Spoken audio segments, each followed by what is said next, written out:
খাদেম সাহেব 2 তারিখ না যাইতে তো বেতনের লেগে লাভ দিয়ে আইলাম ইন্ডিয়া বালুকা, বুঝেন নাই? 2 তারিখ মানে ধমকের চুটে, কারণ উনি যে কমিটি, বুঝেন নাই কথা? উনি কি কমিটি, এই কারণে এইসা ধমক বেতনের জন্য তো লাভ মারেন। এখানে বালু কেন? এখানে বালু আমনে লেগে রাখে, আমনে ঝাড়ু দাওনের জন্য। আমি সব সময় বলি, আমার মসজিদও আমি বলছি যে আল্লাহর ঘর মসজিদের কমিটি আর বাজারের কমিটি এক কথা না।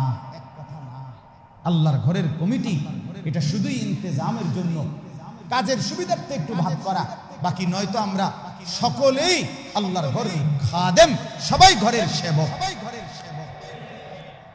কথা বুঝছেন কিনা বলেন? যুগ যুগ ধরে কুরাইশরা আল্লাহর ঘর কাবার খেদমত করাটাকে নিজেদের সৌভাগ্য মনে করতেন, এবং কোরআনের তাফসীরের মধ্যে আছে আল্লাহর ঘরের খেদমত করতেন বলেই নবী সাল্লাল্লাহু আলাইহি সাল্লামের এই বংশ, কুরাইশ বংশের মানুষদেরকে গোটা আরব, শাম, সিরিয়া, ইয়ামান যেখানেই ব্যবসার জন্য যাইতেন, ওই কুরাইশিরা সাথে সাথে সবাই রাস্তা আলাদা করে দিত, তাদের মাল বেশি দামে কিনত, তাদেরকে সম্মানের সাথে থাকতে দিত। তাদেরকে কোনোদিন আমরা কিতাবে পড়ছি, ইতিহাসের কিতাবে, কুরাইশ বললে রাস্তার কোনো ডাকাত, ছিনতাইকারী রাহাজানি করতো না তাদের উপরে। যখনই বলতো আমি কুরাইশ, কুরাইশ বললে ছেড়ে দিত। কেন? শুধুই কেবল আল্লাহর ঘরের খাদেম ছিল এখানে। ফালিয়াবুদু রাব্ব হাযাল বাইত, এজন্যই আল্লাহ এই কথাটা বলছেন, কুরাইশরা আমার এই ঘরের বরকত দিয়েই তো চলো, এখন এই ঘরের মালিকের ইবাদত করো না কেন? এজন্য এটা খেয়াল করবে, আল্লাহর ঘরের কদর, ইমামের কদর, মুয়াজ্জিনের কদর সর্বদিকে।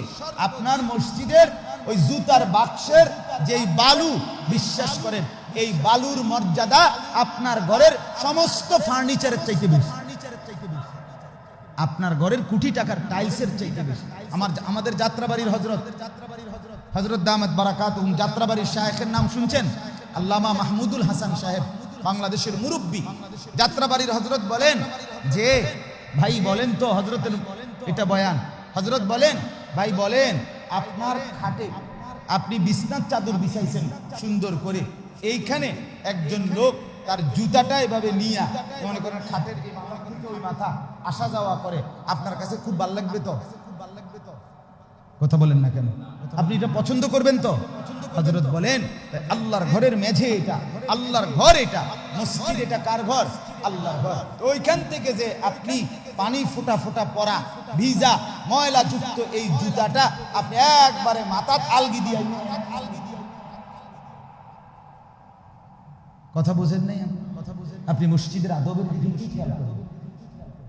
মনে করেন মসজিদ আপনার জুতার নিচে নাপাক ছিল, হ্যাঁ, সেই নাপাক ওযুর সময় ভিজে গেছে, এবার যদি ওই জুতাটা নিয়ে আপনি যে ঢুকলেন ভিতরে, যদি ফোঁটা পানি পড়ে, এইখানে পানি পড়ে, এখানে পড়ে, আপনি এনে আয়া পড়ছেন ঠিক আছে, কিন্তু ওই ফোঁটা নাপাক পানি যেই জায়গায় পড়ছে, এখানে যেই লোক সেজদা দিবে তার নামাজ দিবে মাথে না, নামাজের জায়গা পাক, এটা একটা লাগবে না?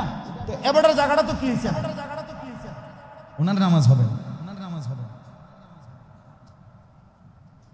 তাইলে বলে হুজুর এত কঠিন করলে কি হবে? না না, মানসিকতাটা বোঝাচ্ছে, কঠিন ফিকির করলে কঠিন, মসজিদের আদব বুঝাই, মসজিদের মনে করেন এখানে আল্লাহর ঘরে একটা বাতি জ্বালাইছে, মোমবাতি, এখন না নাই, একটা সময় তো ছিল মোমবাতি, তো মনে করেন এখানে মোমবাতি লাগাইছে, আপনার একটা মোমবাতি দিয়া এটা শুধু আপনি ধরাইবেন, মানে আপনার মোমবাতিটা জ্বালাইবেন, কথা বুঝছেন?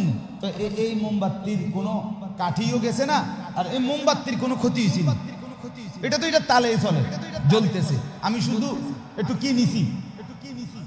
ওলামায়ে কেরাম বলেন, ফুকাহায়ে কেরাম বলেন এটাও নাজায়েজ, এটা মসজিদের মোমবাতি, অধিকার নাই, বুঝছেন? মসজিদের ট্যাপের পানি দিয়ে আপনি মোটরসাইকেল দৌন, আপনি কোন জায়গার মাতবর? কথা বলেন না কেন? কথা বোঝেন নাই আপনি? মসজিদের পানি দিয়ে আমরা কি দোয় ওটার মোটরসাইকেল, কিন্তু কমিটির বাতি যে দেখুন, বুঝেন না? কমিটি উনার নানা তো বাইর করে স্বাস্থ্য ভাই, এই জন্য উনি এই মাতবরিটা দেখেন। না না, এর অনুমতি আল্লাহ তাআলা আমাদেরকে বোঝার তৌফিক দান।